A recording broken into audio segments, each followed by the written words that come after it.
right, so this is DJ Catsanova, and here I am again, another episode of the Meow, and I'm doing an interview with one of my favorite artists, Part Time. How are you? Hello. Hi, I'm doing well. Thanks for having me. And thank you for agreeing to do this interview with me. I appreciate you. Of course. First question I want to ask you, I know your mom and your dad didn't give you the name Part Time, so what's your real name? My real name is David James Smith. And where are you from?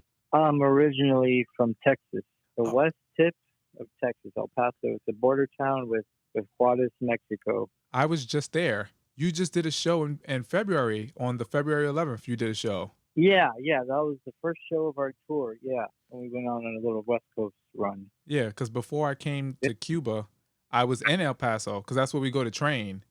yeah, it was a fun show. It was sold out and a lot of good, fun people, friends, and it was fun. It was at the Love Buzz.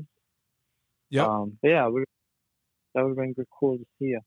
I know. I had my records with me. I had PDA with me, and I had spell number 6 all ready to get signed and everything. Your name is Part Time, but I think you probably saw it in a playlist that I did for you. I did like a full playlist of just your songs. That even though hmm your name is Part Time, music for you is a full time job because you have a whole bunch of music on Spotify and everything.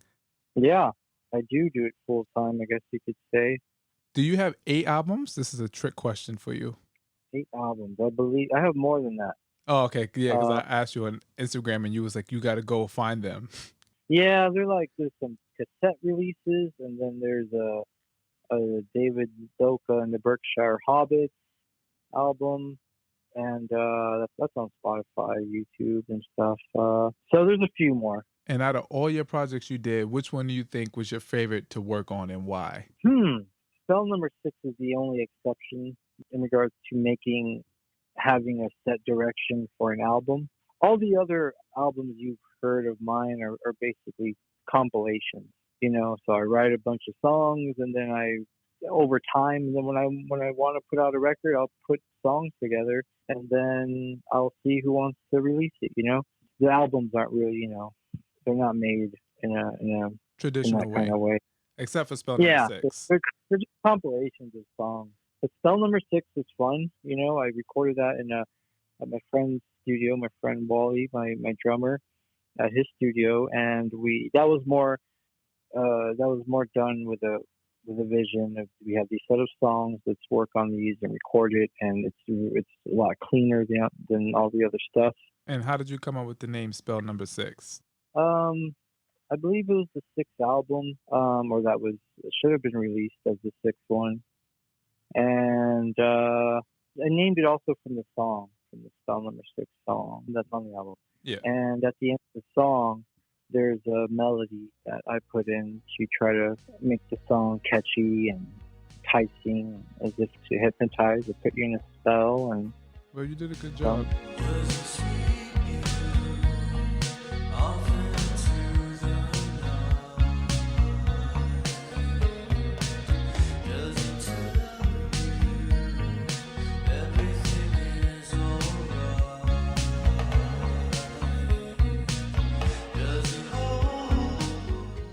I think spell number 6 has to be by far. That is my favorite album of yours.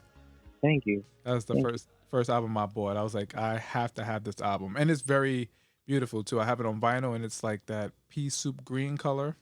So PDA, and then you had F HFM. What does HFM stand for? It stands for Higher Forms of Masturbation. I did not know that. hmm And how'd you Most come up people with that? I don't know. It's the idea of, as an artist and doing what you please in your room and whatever you create, that's just satisfying yourself and thinking certain things of yourself and playing games with your ego while making songs and releasing them. And it's just silly. It's just a silly idea. I think you went out the window with I was, the I, I, idea. I was actually that name came while I was recording some of those songs. I believe I was watching this show. I can't remember what it was, but it was about people who buy those mannequin dolls Oh, the new sex and dolls. sex dolls, and they form relationships with them, and they just go to town on these dolls. And I heard someone, yeah, I took it from there. Someone said higher forms of masturbation, which that was, and I kind of just related it to my form, artist forms of self indulgence and creativity. I think one of my favorite song titles of yours is off the Return to Cherry, the manipulating the horrors of the Glendale Wells Fargo cabaret.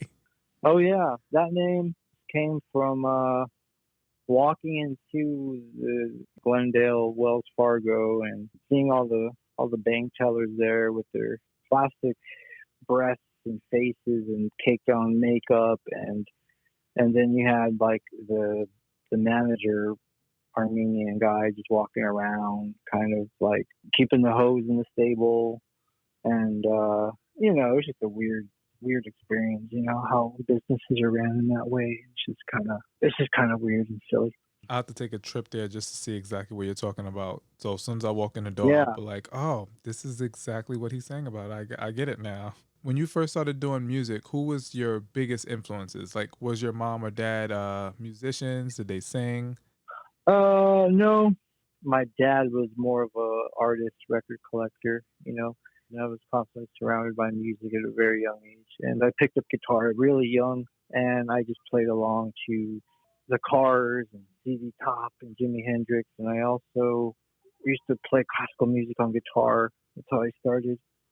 So music is my influence, really. So what instruments do you play? So you play guitar. What else? Guitar, I play a little bit of keyboards and a little bit of drums and bass, and that's pretty much it. I gotta bring in people sometimes on recordings to do things that I can't do. Even guitar stuff. Okay, but for the most part, you do it. It's all on you. Yeah, yeah, yeah, yeah. I create all the raw songs and arrangements, And not to and put you in a bubble, but if you had to pick one, what genre do you consider your music to be? um, I don't know, like it's experimental pop rock or pop rock. I think that's Yeah. a pretty good description. What was the push you had in your life that was like, all right, I'm not gonna go be a doctor, I'm not gonna be a lawyer, like I wanna do music for a living. Like, That's a good question. I was in high school. I lived in a trailer park with my mom and my little brother, and my little brother was in the hospital. And I just remember being fed up with life and just having a shit fucking life. And I was in my little tiny room in my trailer, and I remember playing guitar, listening to like Lou Reed or something. And then I had some friends that were in town. They're called the Cuts. They're from the Bay Area, from Oakland, oh, that's where I and live they at. had, yeah, they're great. They're like a garage, and they played a show. And it has been the first time I ever saw, a live rock band like doing cool stuff that I like. And I remember just feeling like shit, and I just remember, yeah, that I'm just gonna play music forever, and that's it. I don't really care about anything else because everything was just so hard and shitty. But So that's good though, because you're really great at it, one. And I'm pretty sure people out there, myself included, who at any point in time have a shitty day or just going through some hard times could put on some part time because you have music across each end of the spectrum. Your music is a wide range, and I love your music very much. thanks, I appreciate it. Yeah, that does make me happy, to know that I can help people that way. I get people messaging me every now and then saying, you helped me through this time, and I appreciate it, and so it's very cool to help people feel happier or just get through things. Especially during this time with the pandemic we got going on right now. Yeah. So LA has a huge underground scene. Like I'm pretty sure you're familiar with Ariel Pink, and he got kind of like a cult following. Do you consider yourself to be a part of that, like underground? And would you want to branch out and become more mainstream? Yeah. Um, I wouldn't say I'm in his genre or necessarily, but I do consider myself underground. And yes, if the opportunity came, I would break through, to the other side. Could always use more money. I think it's in the foreseeable future. Maybe, yeah. I mean, I don't care about it at all. I do care about making a living and keeping my head above water and making some money, but I don't care about being famous or anything like that. If it happens, it happens. To be famous, you gotta want to be famous. Yeah. I don't really want it that bad. I just like recording music and selling records and making records. That's always been my dream, is making records since I was a kid. But I would never sell out. I'm not a television like personality type. I don't put myself out there a lot, and I'm not a really happy person to be around most of the time. And I don't fake it with people a lot.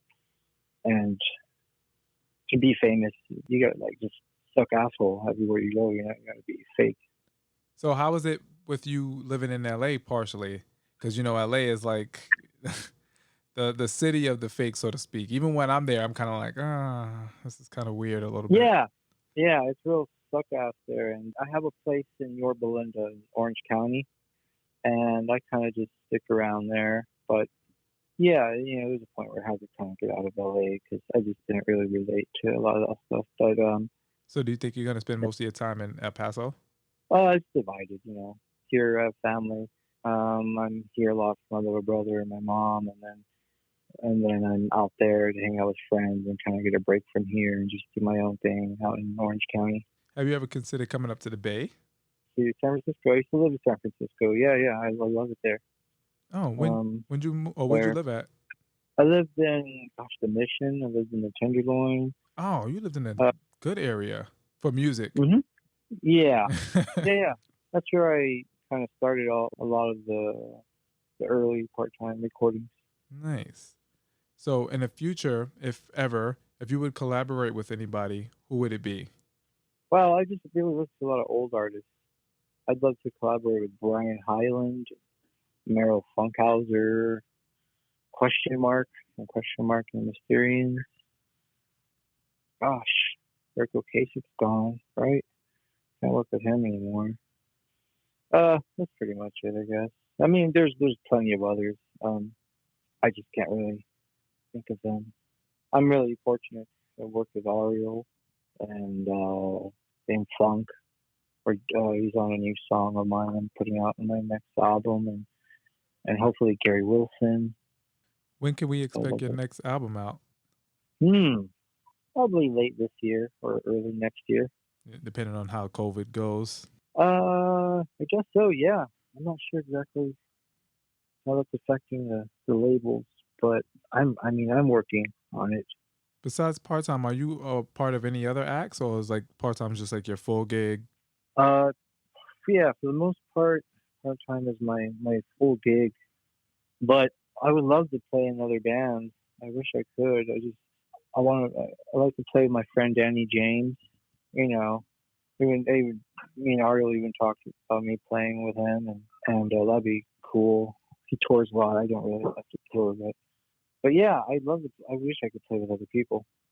Find some people to play with. I'm pretty sure a lot of people out there would want to collaborate with you because I know quite a bit of people from me doing a playlist and stuff.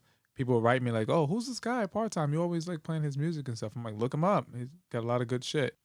You don't have an album, so this has like been a big question of mine because I'm so confused. Because I know it's hard with like part time. It's like unique for you, but it's kind of like an average name, so to speak. So meaning that Hmm. someone else could grab it because it's another artist named Part Time, and it's an album out that's under your name, but I don't think it's yours. It's called Sorry I Screwed Up.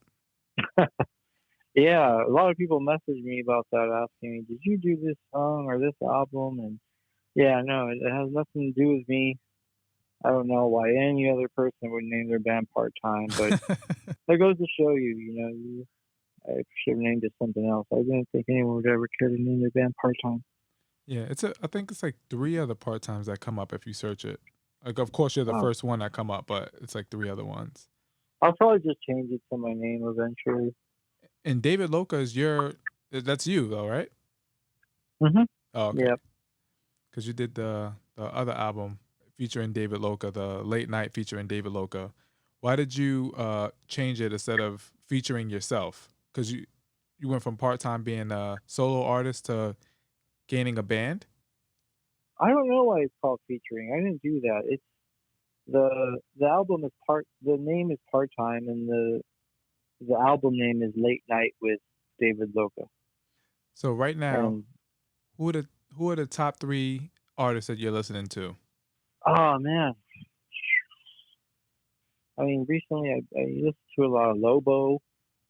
I listened to Brian Hyland, Meryl Funkhauser, and Dion. And Who are you listening to today? today I was listening actually to the Third Power, Jim Targle. Listened to Michael Frenetti. Fuck, I listen to everything. I listen to the Eagles.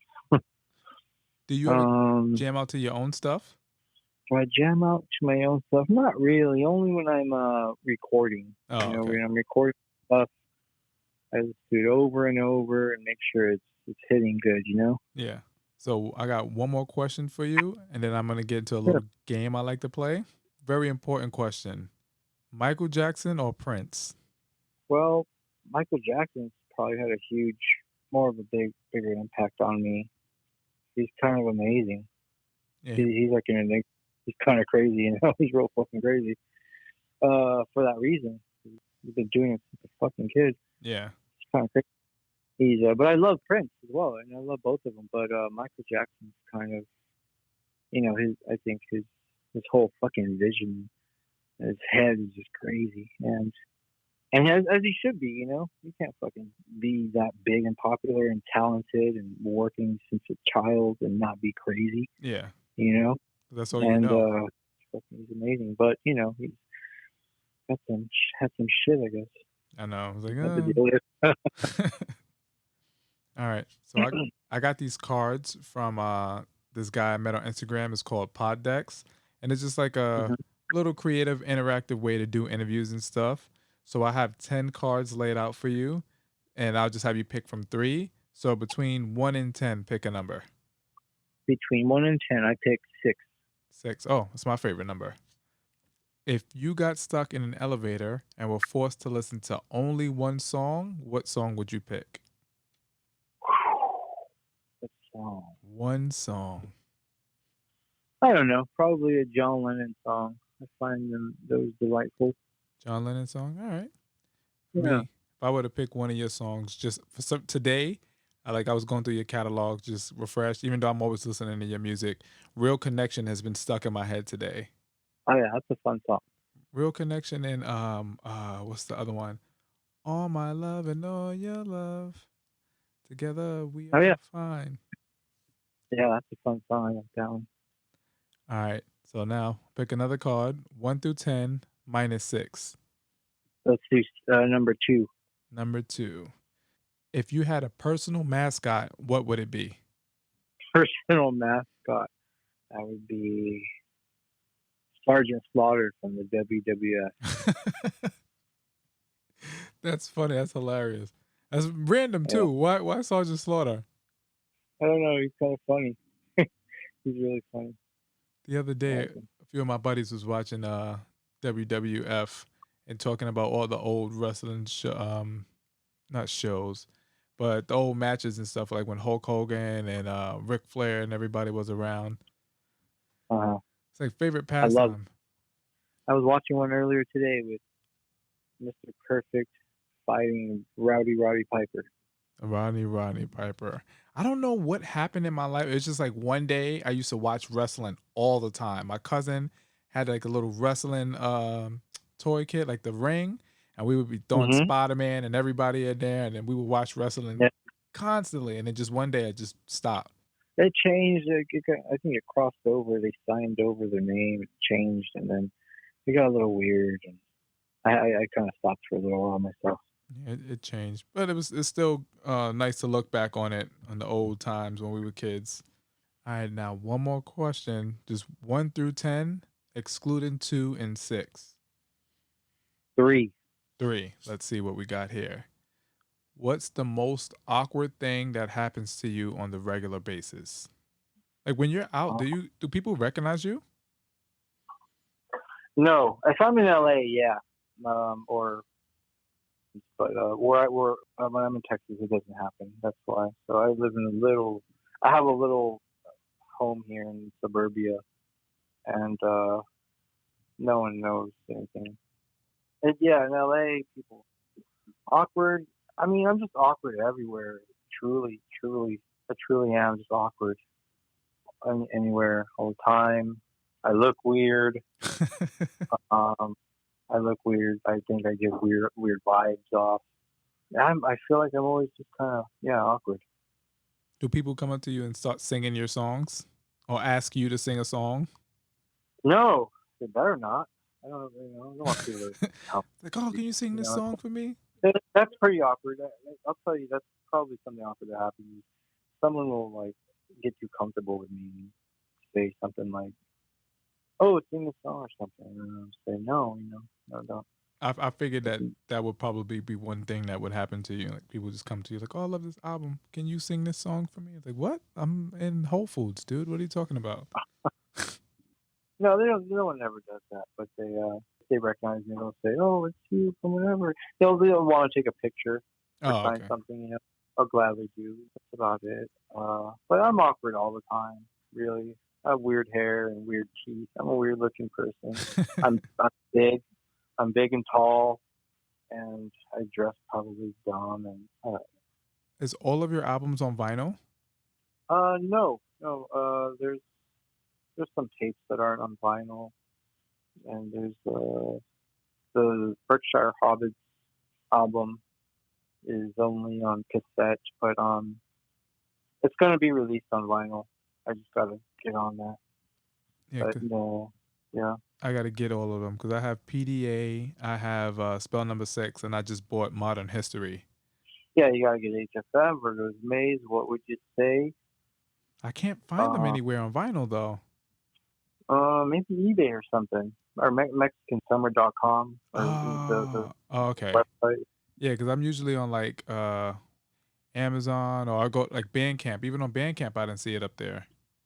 Yeah, you can get What Would You Say vinyl and PDA, HFM, and Return to Cherry. That might be harder to get.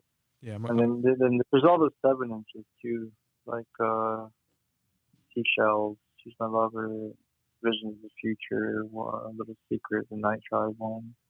I'm on Mexican Summer right now looking you up. And hopefully once this whole COVID thing is done and I'm back in the States and you're performing, I can go to wherever you are and I'll bring all my records to get them signed and take a photo so that at my house they can go on my wall of fame. Definitely. I would love to. All right, well, I appreciate you taking the time out of your day and doing this interview with me, even though you never met me before. I appreciate it. Thank you. I really appreciate it. That's been fun. All right, man. Thank you so much. All right. Thank you. Stay safe out there.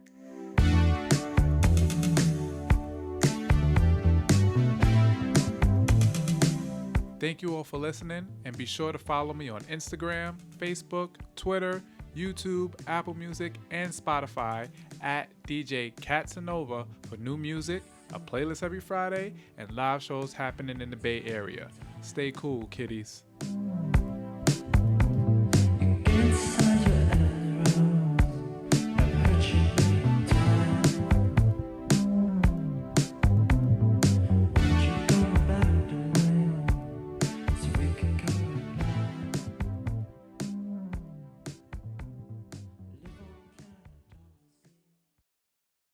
This podcast is a proud member of the BFF.FM podcast network. Learn more at podcast.bff.fm. BFF.FM, best frequencies forever.